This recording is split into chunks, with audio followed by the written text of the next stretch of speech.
Hello, it's Tuesday the 28th. I'm FxPlew and this is the market brief. Back on the air wheel because Bert thought he was up for a walk. Left him in the car. Suck it, Bert.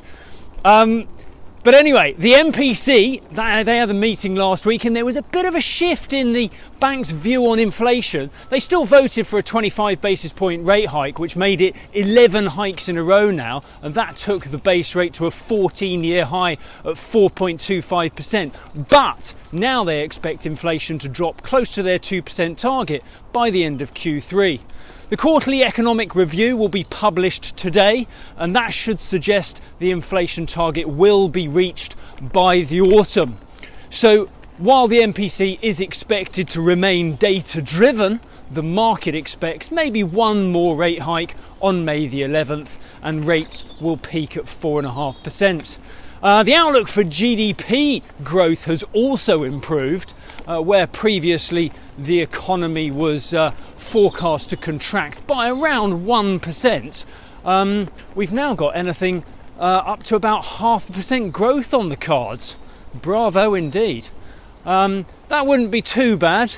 Good morning. Big lorry, morning. Wouldn't be too bad given how the economy has still got a 4% drag from Brexit, where all the foreign workers chipped off back home, leaving a gap in the workforce that has definitely affected productivity.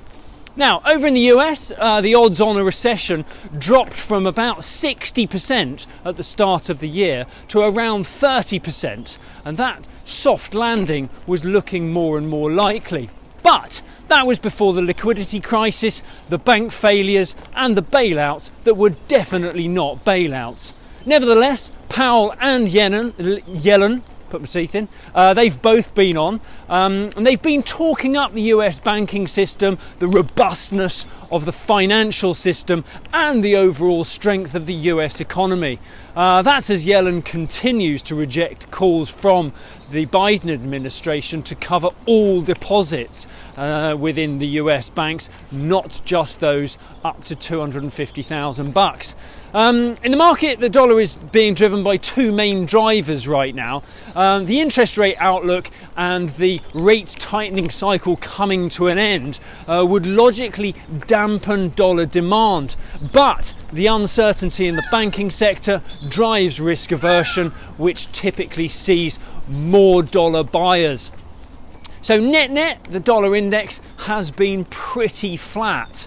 We did slip below 103 yesterday. We closed around 102.85, and that's as sterling started the week on the front foot, challenging 123 against the dollar.